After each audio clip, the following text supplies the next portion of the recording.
America अब क्या हासिल करना चाह रहा है इस जंग से? नंबर वन, ईरान के लिए फेस सेविंग या सक्सेस क्या है?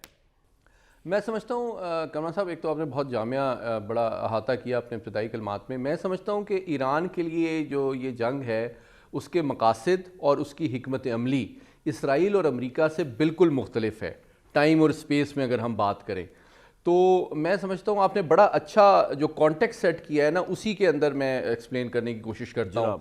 देखिए, ईरान के लिए जो ऑब्जेक्टिव है वो अमेरिका और इसराइल के लिए इस जंग, और अरब ममालिक के लिए भी किसी हद तक, इस जंग को वर्ल्ड एनर्जी सिक्योरिटी और इंटरनेशनल जो ग्लोबल एनर्जी की सप्लाई चेन है उसको अगर ये अगले चंद हफ्तों के अंदर डिसरप्ट कर देता है तो ये एक इतना पूरी आलमी बरादरी का 190 मुल्कों का जो प्रेशर इसराइल और अमेरिका पे पड़ेगा, ये असल उनकी वॉर स्टेमिना को रिड्यूस कर सकता है। तो बुनियादी बात, मेरा आर्गूमेंट ये है कि अमेरिका और इसराइल दुनिया के बेहतरीन तारीख के तबाहकुन तरीन असलहे से लेस हैं, इसमें कोई शक नहीं है।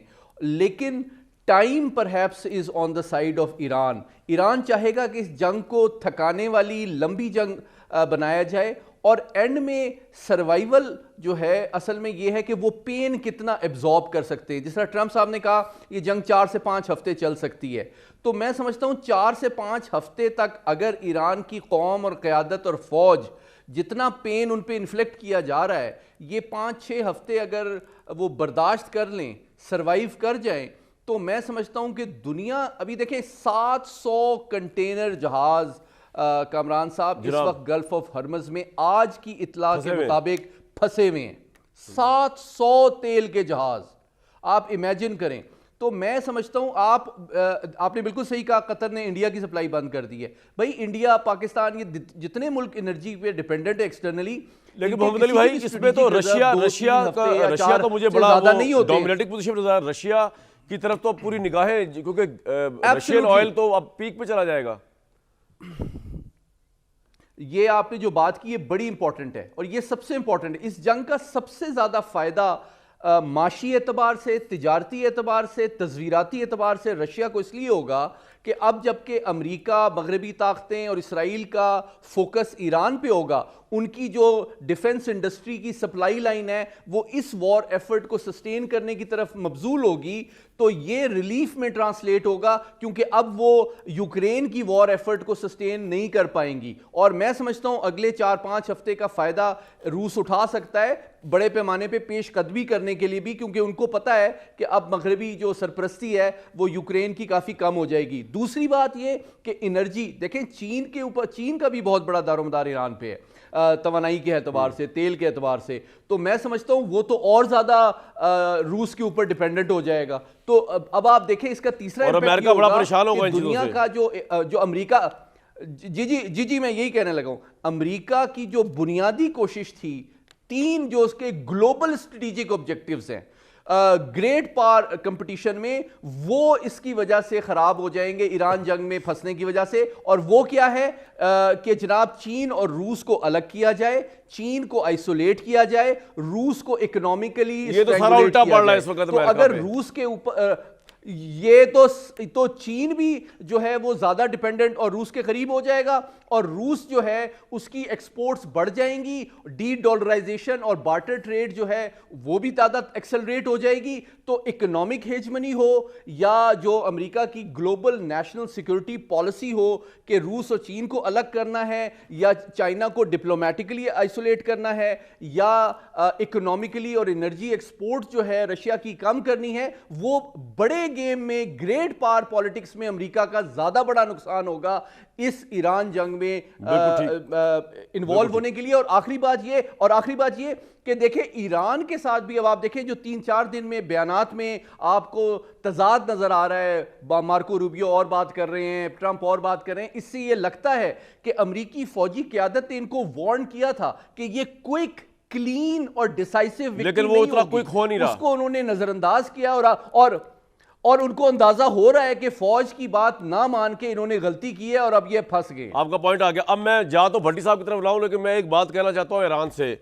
भाई बिल्कुल हमें आपके साथ सिंपथी है, ईरान के साथ ज्यादती हो रही है, लेकिन ईरान से सवालात हैं मेरे कि ईरान के दो बड़े दुश्मन थे, 3 इश्यूज थे, 2 बड़े दुश्मन थे। पहला था तालिबान, दूसरा था सद्दाम हुसैन। आपको अमेरिका ने तालिबान को भी फारिग कर दिया, अफगानिस्तान से जब फारिग किया था उनको, अमेरिका ने सद्दाम को भी फारिग कर दिया, इराक के अंदर प्रो ईरान गवर्नमेंट आ गई। 2014 में आपने न्यूक्लियर डील ले ली, आपको अरबों डॉलर आए। आपने ईरान ने उसके बाद क्या किया? उनका जो वर्ल्ड व्यू का आउटलुक है वो क्यों ट्रांसफॉर्म नहीं हुआ, वो क्यों मॉडर्नाइज नहीं हुआ, वो क्यों नहीं रीजन के साथ इंटीग्रेट किए, वो क्यों नहीं मुस्लिम कंट्रीज के साथ, यूरोप के साथ इंटीग्रेट किया? मतलब कुछ जिम्मेदारी तो ईरान को भी लेनी पड़ेगी ना कि आपको इतना जबरदस्त अपॉर्चुनिटी मिली, आपके 2 दुश्मन फारिग हो गए, तालिबान चले गए, सद्दाम चला गया, न्यूक्लियर डील आपकी इतनी बड़ी होगी, न्यूक्लियर प्रेशर आपके ऊपर से हट गया, तो दुनिया जो कह रही थी कि जी ये हम न्यूक्लियर उसके लिए ईरान को हिला गए, आपने डील पकड़ ली, अरबों डॉलर मिल गए आपको। उसके बाद आपने क्या किया? आपने इंटरनली अपने आप को मॉडर्नाइज किया, आपने अपने आप को इंटीग्रेट किया, आपने अपना वर्ल्ड व्यू चेंज किया। मतलब आप या आपने आइसोलेशन में ज़िंदगी गुजारने का फैसला किया, आइसोलेशन में रहना है। तो ये चीज़ें बड़ी इंपॉर्टेंट है। आज अगर ईरान के साथ किसी हद तक पाकिस्तान डिप्लोमेटिक एफर्ट्स में मौजूद है और कोई कंट्री आने को तैयार नहीं हो रही, तो ये कसूर क्या अमेरिका का है, इजराइल का है, पाकिस्तान का है, किसका है? इसमें कुछ जिम्मेदारी आपकी भी तो है ना कि आप बिल्कुल दुनिया से आइसोलेट हुए हैं भाई। तो इस तरह तो नहीं चलता निज़ाम ज़िंदगी, इंटरस्टेट रिलेशंस के अंदर है, तो अपने आपको इंटीग्रेट करना पड़ेगा।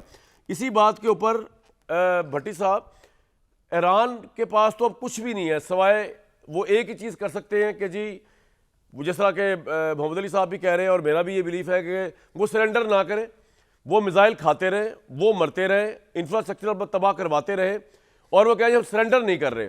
तो क्या ये इनफ है कि हम ये कह सकें कि अमेरिका को डिफीट होगी 5-6 हफ्ते बाद, जब वो अमेरिका थक जाएगा मिसाइल मार मार के ईरान की तबाही कर करके, कि जी अमेरिका ईरान ने लिख के डिफीट नहीं दिया, ईरान ने डिफीट नहीं की, सरेंडर एक्सेप्ट किया, यही काफ़ी है ईरान के लिए?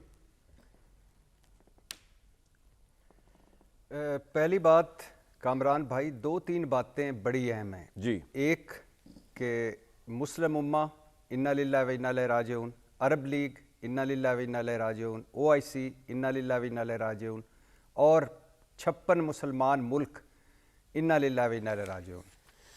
आप अंदाज़ा करें कि आपके सवालात वैलिड हैं, बहुत वैलिड हैं, लेकिन ये तस्वीर का एक रुख है। दूसरा रुख है greater Israel, greater agenda Israel का। और दुख और तकलीफ़ की बात यह है कि आज दुनिया, अभी मैं और मोहम्मद अली साहब एक और प्रोग्राम में भी थे, आज दुनिया एक बेरहम सुदागर के हत्थे चढ़ी हुई है। आज दुनिया एक संग दिल सुदागर के हत्थे चढ़ी हुई है, पल में तोला पल में माशा, मौत दिखाकर बुखार बेचने वाला। आज अमरीकी जमहूरियत, अमरीकी जमहूर, अमरीकी मुआशरा फारिग हो गया है, अक़वाम मुत्तहिदा, अक़वाम आलम, आलमी कवानीन फारिग हो गए हैं। यूरोप तो है ही मुनाफ़क़त का लिबादा ओढ़ कर बैठा हुआ। ग्रीनलैंड की बात हो, कनाडा की बात हो, तो फिर वो चीखते हैं और खूबसूरत खूबसूरत तकरीरें करते हैं, लेकिन इस तरफ अगर तबाही और बर्बादी हो तो कोई नहीं बोलता।